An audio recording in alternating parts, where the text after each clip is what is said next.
तो हाँ ठीक है प्रथम, चलो पढ़ो अब ना। केमिस्ट्री में देखो, हमने देखा कि सिस्टम पर वर्क होता है और हीट देते हैं। तो वर्क जो हम लेते हैं यहाँ पे, वो सिस्टम पे क्या वर्क हो रहा है वो रिप्रेजेंट कर रहा है डब्ल्यू। जबकि फिजिक्स में जब हम फर्स्ट लॉ लिखते हैं तो सिस्टम कितना वर्क कर रहा है वो रिप्रेजेंट करता है डब्ल्यू ना। तो अब ये किस चीज पे बेस्ड है, इसका प्रिंसिपल क्या है फर्स्ट लॉ का? आपने कुछ एनर्जी दी, उसमें से कुछ एनर्जी जो है, जैसे अपने पॉलिटिशियन लोग होते हैं उस टाइप का है थोड़ा ये, कि उनको जो जो पैसे आते हैं उसमें से कुछ वो वर्क करने में लगा देते हैं और कुछ अपनी इंटरनल एनर्जी बढ़ाने में लगा देते हैं। तो फिजिक्स वाला लॉ पॉलिटिशियन टाइप के लोगों के हिसाब से बनाया गया है।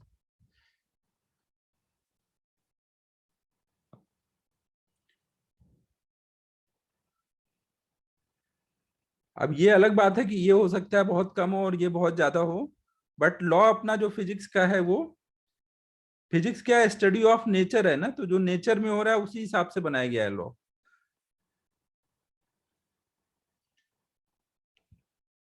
तो इसका प्रिंसिपल क्या है फर्स्ट लॉ का? एनर्जी कंजर्वेशन ना। Principle of first law is energy conservation.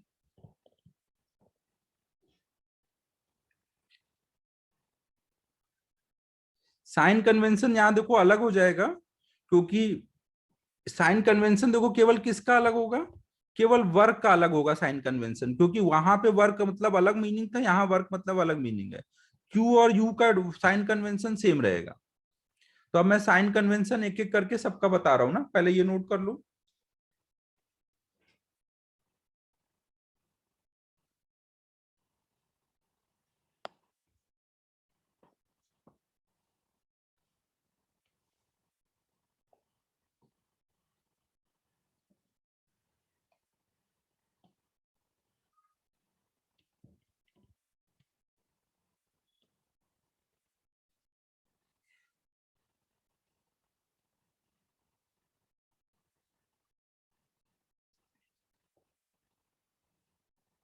अब देखो सबसे पहले हम क्यू का साइन कन्वेंशन देख रहे हैं। क्यू को कब हम पॉजिटिव बोलेंगे और कब निगेटिव बोलेंगे? पॉजिटिव हम कब बोलेंगे, जब हमने लॉ के अकॉर्डिंग क्या बोला, जब क्यू जो है सिस्टम को मिल रहा है, उस क्यू को ये रिप्रेजेंट कर रहा है ना। तो मतलब जब सिस्टम को हीट ऐड होगी, सिस्टम को जब हीट ऐड होगी तब उसको प्लस में बोल रहा है, और अगर सिस्टम से हीट बाहर आ रही है तो उस टाइम पे क्यू को माइनस में बोलेंगे ना। तो यहाँ पे क्या है, क्यू पॉजिटिव कब होगा, जब heat is added to system, और निगेटिव कब होगा, heat is extracted from system, या सिस्टम से जब हीट रिलीज होगी। हाँ, क्यू और डेल्टा यू का साइन कन्वेंशन केमिस्ट्री वाला होगा, केवल डब्ल्यू का साइन कन्वेंशन चेंज होगा, क्योंकि डब्ल्यू को केमिस्ट्री में अलग टाइप से लिया गया है और यहाँ पे अलग टाइप से लिया गया है। फिर नेक्स्ट आता है वर्क का साइन कन्वेंशन। पॉजिटिव कब होगा, जब सिस्टम वर्क करेगा ना। यहाँ देख लो, यहाँ पे ये डब्ल्यू कब है, जब सिस्टम वर्क करेगा ना। जब सिस्टम वर्क करेगा तो डब्ल्यू पॉजिटिव होगा। अगर आप सिस्टम पर वर्क कर दोगे, अगर डब्ल्यू सिस्टम पर हो जाएगा तो उस टाइम पर वहां पर वो निगेटिव हो जाएगा। अगर सिस्टम वर्क कर रहा है तो वो पॉजिटिव होगा ना। तो पॉजिटिव कब, when work is done by system, और निगेटिव कब, जब work is done on system.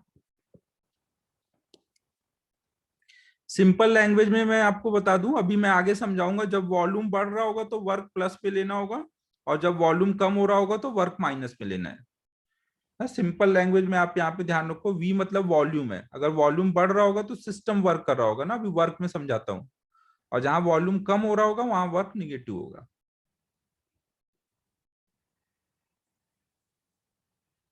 हाँ, एक्सपेंशन में पॉजिटिव और कंप्रेशन में निगेटिव। फिर delta U, delta U positive कब होगा? जब इंटरनल एनर्जी बढ़ेगी ना, ये चेंज इन इंटरनल एनर्जी है, तो ये तो सीधे सीधे बोल सकते हो, जब यू बढ़ेगा तो work change in internal energy positive होगी।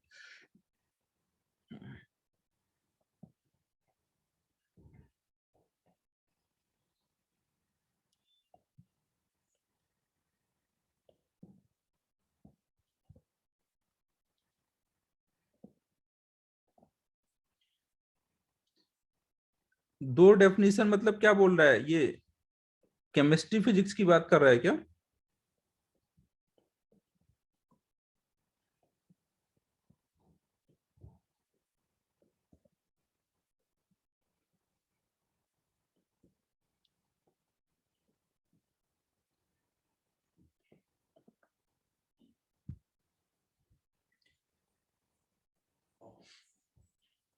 हो गया। ये नोट करो साइन कन्वेंशन। यहाँ पे V मतलब वॉल्यूम है, V मतलब वॉल्यूम।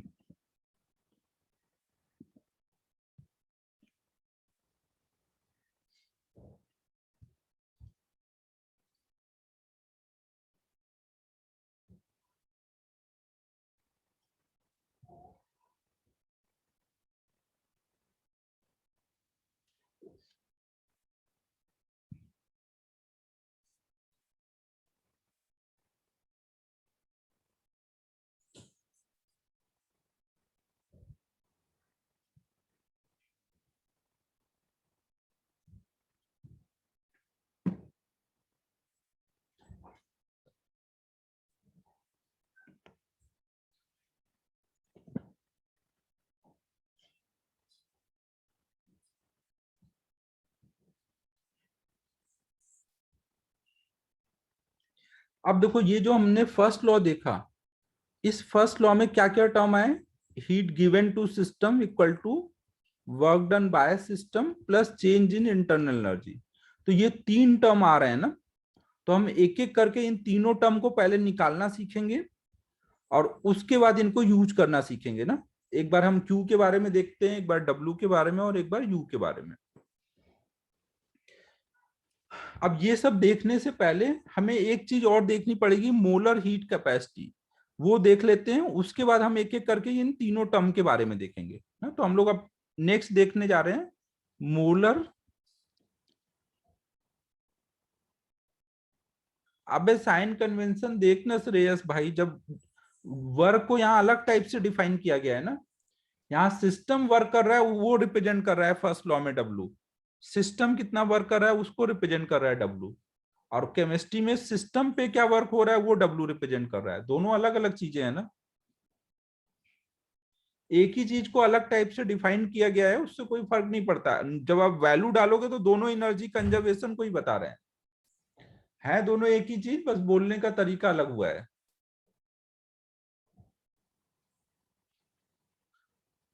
नेक्स्ट अब हम लोग देख रहे हैं मोलर हीट कैपेसिटी।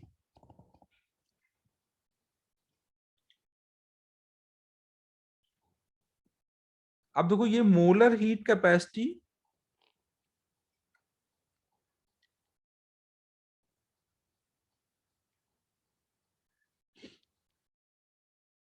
अब यार ये तो मैं नहीं बता पाऊंगा कि क्यों तुम्हारा कंफ्यूजन बढ़ाया गया है।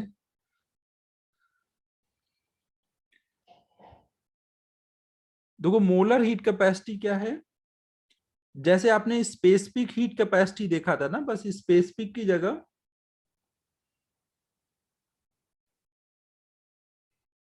वेरी गुड प्रथम,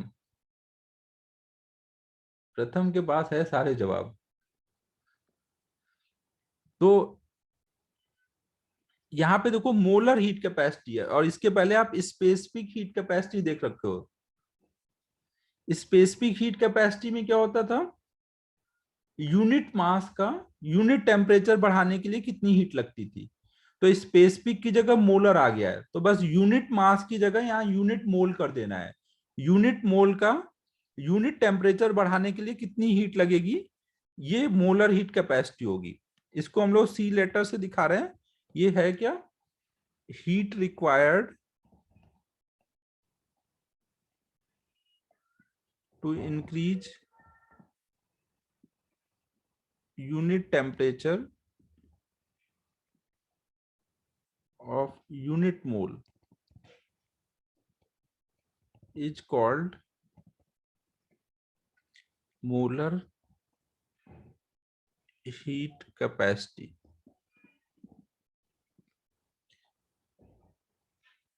ठीक है बच्चों, अगर मान लो आपने कोई सिस्टम लिया और इस सिस्टम में आपने कुछ डेल्टा क्यू हीट दिया, इसमें एन मोल्स थे और इसका टेम्परेचर डेल्टा टी बढ़ा, तो मोलर हीट कैपेसिटी हम कैसे डिफाइन करेंगे? डेल्टा क्यू हीट देने पे डेल्टा टी टेम्परेचर बढ़ा है तो यूनिट टेम्परेचर के लिए क्या करना पड़ेगा? बाय डेल्टा टी करना पड़ेगा। और यूनिट मोल के लिए क्या करना पड़ेगा? नीचे एन से भी डिवाइड करना पड़ेगा। एन मोल के लिए इतना देना पड़ा है तो यूनिट मोल के लिए एन से भी डिवाइड करना पड़ेगा। तो C इक्वल टू क्या आ गया? डेल्टा क्यू अपॉन में एन डेल्टा टी।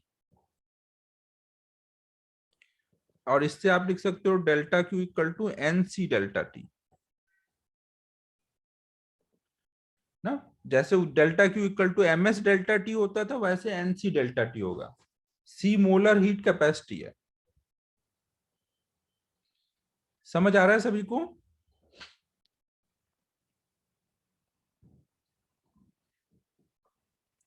सी की यूनिट क्या हो जाएगी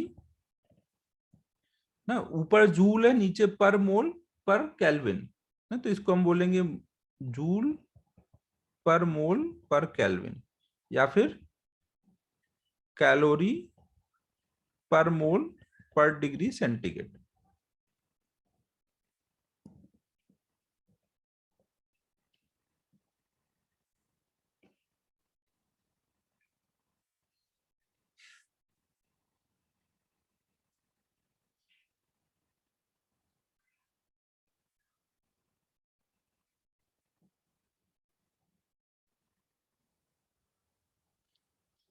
अब देखो ये जो मोलर हीट कैपेसिटी है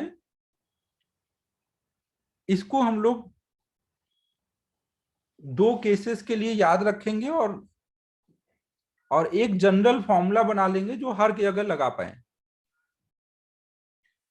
मोलर हीट कैपेसिटी को हम लोग दो वैल्यू याद रखते हैं, सीपी और सीवी। आपने पढ़ा होगा केमिस्ट्री में, ये नोट कर लो पहले।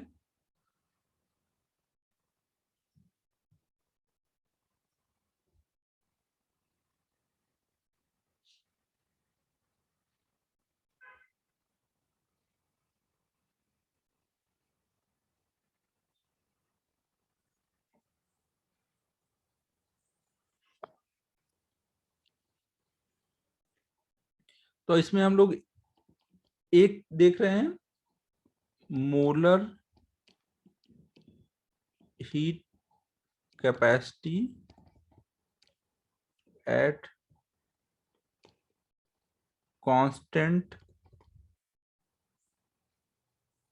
वॉल्यूम।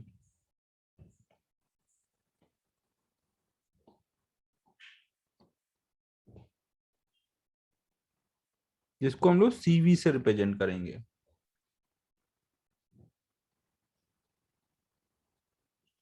तो देखो इसमें क्या होगा, सपोज आपने कोई सिस्टम लिया हुआ है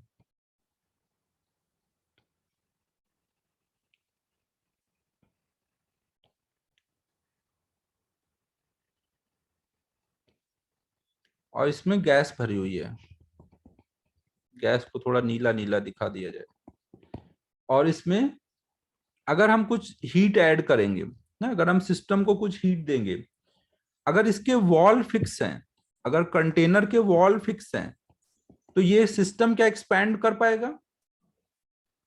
अगर कंटेनर का वॉल एक रिजिड वॉल है तो ये एक्सपैंड नहीं कर पा रहा होगा ना।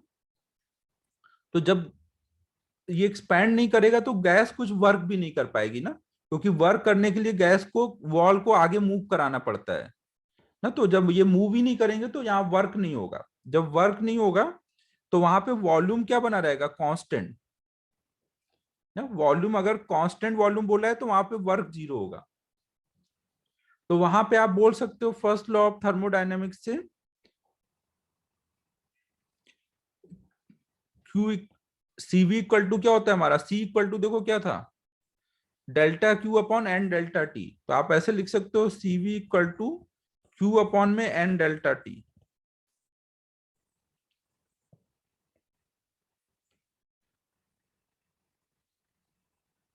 कांस्टेंट वॉल्यूम पे C की वैल्यू हमने निकाली जैसे, या फिर आप Q इक्वल टू लिख सकते हो n CV delta T. Constant volume पे जो भी आप हीट दे रहे होगे वो ऐसे आ रहा होगा एन CV डेल्टा टी। और साथ में आपको पता है फर्स्ट लॉ ऑफ थर्मोडायनेमिक्स से Q इक्वल टू होता है W प्लस डेल्टा U। अगर W जीरो है तो यहाँ पे Q बराबर क्या होगा, डेल्टा U के। तो इसका मतलब क्या हो रहा है, यहाँ पे आप Q को ही लिख सकते हो डेल्टा U।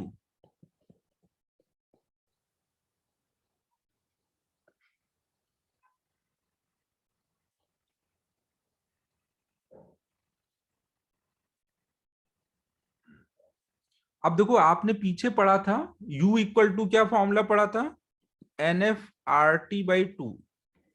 तो जब टेम्परेचर में चेंज होगा तभी यू में चेंज आएगा ना। जब आप यहाँ हीट दे रहे हो, आप यहाँ हीट दे रहे हो तो क्या हो रहा होगा, इसका टेम्परेचर बढ़ रहा होगा ना, इसलिए हीट यू में चेंज आ रहा है। तो डेल्टा यू की जगह आप क्या लिख सकते हो, NF/R डेल्टा T/2। तो डेल्टा यू की जगह हम लोग लिख सकते हैं NF/R डेल्टा T/2। ये इक्वल टू आया NCV डेल्टा टी। तो यहां से N डेल्टा टी कट जाएगा, CV की वैल्यू आ जाएगी FR/2 ना। आपको ये याद रखना है ना, CV की वैल्यू कितनी होती है, FR/2, जहां F क्या है, डिग्री ऑफ फ्रीडम। CV का फॉर्मूला याद रखना है, CV इक्वल टू होता है FR/2।